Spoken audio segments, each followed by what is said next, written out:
మొత్తం మీద బీసీలకు సంబంధించి ఒక గర్జన అక్కడ ఏది ఢిల్లీలో కొనసాగేది నిన్న.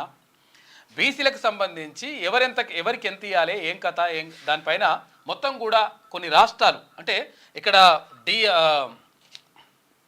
డిఎంకే ఇక్కడ పక్కకే ఉన్నటువంటి తమిళనాడు రాష్ట్రంలో డిఎంకే ఒక నిర్ణయం తీసుకుంది. బీసీలకు మాత్రమే స్పెషల్గా బీసీలకు 50% రిజర్వేషన్ ఇవ్వాలని చెప్పేసి అక్కడ నిర్ణయం తీసుకున్నారు. ఇక్కడ కేరళకు సంబంధించి 40% రిజర్వేషన్ ఇవ్వాలని చెప్పేసి వాళ్ళు అంటున్నారు. దీంతో మొత్తం మీద అంటే తెలంగాణలో మాత్రం 62% ఉన్నటువంటి బీసీలకు మాత్రం 29% మాత్రమే రిజర్వేషన్ అమలు చేస్తూ ఉన్నారు. ఇది ఎంతవరకు న్యాయం? నిజంగా మరి 62% ఉన్నటువంటి బీసీలకు ఇక్కడ ఎందుకు అన్యాయానికి గురి కావాలి? తెలంగాణలో ఎందుకు ఇట్లా జరుగుతూ ఉంది? ఇప్పుడు అన్ని పార్టీలు కూడా వస్తూ ఉన్నాయి. తర్వాత అక్కడ బీఆర్ఎస్ కూడా అంటుంది. ఇప్పుడు కల్వకుంట్ల కవిత ముందుకు వచ్చి అంటుందామే, మేము కూడా బీసీలకు 100% బీసీలకు న్యాయం జరగాలంటుంది. అమ్మా మరి అప్పుడు ఏం చేసినావు? మీ 10 ఏళ్ల కాలంలో 2018లో అంతకుముందు ఉన్నటువంటి అంటే పరిస్థితి ఏంటంటే 34% రిజర్వేషను లోకల్ బాడీల్లో ఇక్కడ బీసీలకు రిజర్వేషన్ ఉండే. ఆ రిజర్వేషన్ తీసుకొచ్చేసి 18%కి కింద గీసి బండ కొడితే అప్పుడు సప్పుడు చేయకపోతే నువ్వు.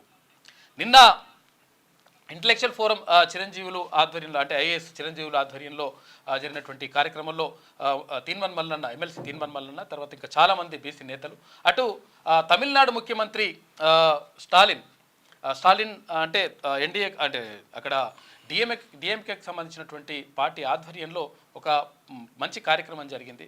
అందులో బీసీలకు దేశవ్యాప్తంగా జరుగుతున్నటువంటి అన్యాయం ఏంది, దాన్ని ఎట్లా మనము పరిష్కరించుకోవాలి, తర్వాత బీసీలకు ఇంకా ఇట్లా కొనసాగాల్సిందేనా? గతంలో కూడా అంటే ఇప్పుడు ఒకవేళ ఇప్పుడు 33% రిజర్వేషను మహిళలకు తీసుకొస్తా అని చెప్తున్నారు.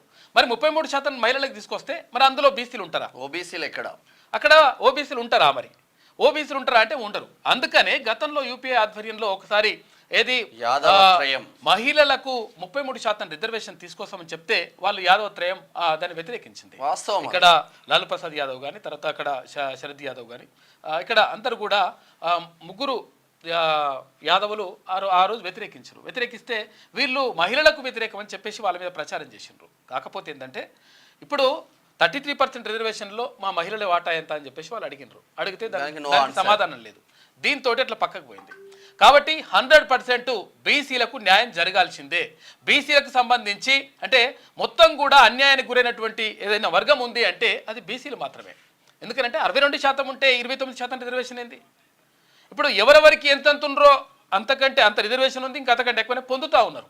ఇప్పుడు ఈడబ్ల్యూఎస్కి సంబంధించి 10% రిజర్వేషన్ అని చెప్పేసి డైరెక్ట్ ఎవరు చెప్పకుండానే, ఏ కమిటీ వేయకుండానే, తర్వాత ఎవరికి ఆ సలహాలు సూచనలు తీసుకోకుండానే డైరెక్ట్ అమలు చేసి పడేసినారు. అది కూడా 50%లో అంటే ఏదైతే 50% అంటే రిజర్వేషన్ పోగా ఆ తర్వాత ఉన్నటువంటి ఓపెన్లో 50%లో ఏది అప్ టు 10%, మళ్ళీ అది కూడా ఆ 50%లో కూడా అప్ టు 10% అంటే 5% కూడా రాదు.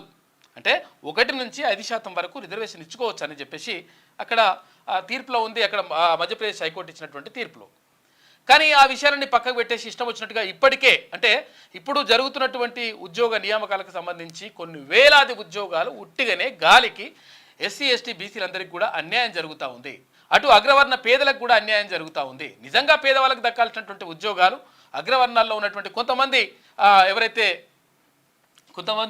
డబ్బున్నటువంటి వాళ్ళు ఎవరైతే ఉంటారో, లేకపోతే భూములు ఉన్నటువంటి వాళ్ళు ఎవరైతే ఉంటారో వాళ్ళు ఆ రిజర్వేషన్లు కొట్టేసుకొని పోతున్నారు. దీంతో మొత్తం కూడా అన్యాయం జరుగుతూ ఉంది. కాబట్టి 100% బీసీలకు సంబంధించినటువంటి నిర్ణయం తీసుకోవాలి. క్యూ న్యూస్ ఛానల్లో పనిచేయటకు అనుభవం గల సీనియర్ వీడియో ఎడిటర్స్ కావాలను సంప్రదించవలసిన నెంబర్ 8688926084. qnewsads@gmail.com ను సంప్రదించండి. లైక్ చేయండి.